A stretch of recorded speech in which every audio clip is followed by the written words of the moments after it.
So welcome mga boss, ito si sir sa ating malugod na customer natin, tiwala sa atin. Ito, explain ko lang sa inyo, pinagawa sa ibang lahi ito. So wala siyang power, blackout yung kanyang aircon. So ating huhulaan naman. May dala tayong bulang kristal. Ito yung ating bulang kristal.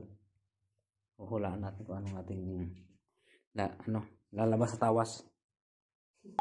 So yung ginawa nito, ito sa aircon, hindi pwede naman i-direct na dito dinaan pa dito.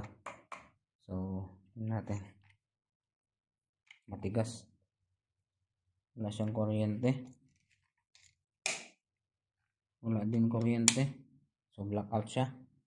Dito tayo tingin sa kabilang plug. Yan, wala din. May problema tayo sa ating CB. So as far as check natin, okay naman yung kanyang breaker, wala man siyang loss. So doon muna tayo mismo mag-focus sa kanyang, buksan natin ito. So ito yung ating natagpuan dito. Kunti lang naman yung wire nya. Titingnan natin kung may kuryente.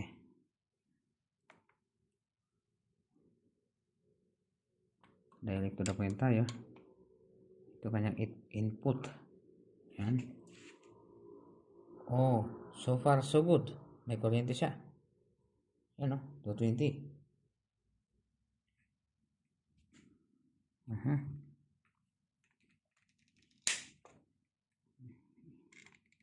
Binuksan natin. So, buhay pa? Okay pa. Ano yung buhay doon? Tutusukin natin to.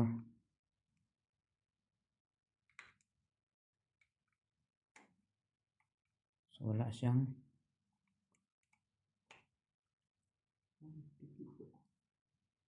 pindutin natin. Okay, ibig sabihin may sira na siya. Sira ang kanyang switch. Ito yung sira na? Sira yan. Ito yan yung papalitan. Kasi hindi naman pwede direct yan, Hindi pwede direct yan, bro, Pwede yan. Dito mismo? Temporary. Dito? Okay. So Hindi itong switch na ito, wala siyang, may problema siya ito. Fuse? Switch na. Tapos titingnan natin kabila kung anong lalabas sa ating tawas. Ito. Kung gumagana ba to, okay na. Tapos ang problema. So mga boss, ito, tinistal ko sa continuity, wala. May box dito, isa lang yung pinasukan, dalawa lang yung wire pumunta sa baba. Pagtingin ko ng ganyan, yan, holy kabalbon, wala siyang konektado. Okay, so ginawang props lang ito, palamuti lang sa kanyang pader. Tanggalin natin to. Tapos ito, i-move natin ito dito sa kabila. I-bypass natin yung kuryente dito kasi ito yung pinaka niya. So makikita nyo na lang nung lalabas sa tawas. So mga boss, ito na yung finished product natin. Dati may box dito, nilipan natin dito, at saka ito ginawa na natin tong full box. So wala na itong gamit. Yan, wala na yung gamit yan, ginawa full box lang para malinis siyang tignan. Yan, magana na yung ating aircon.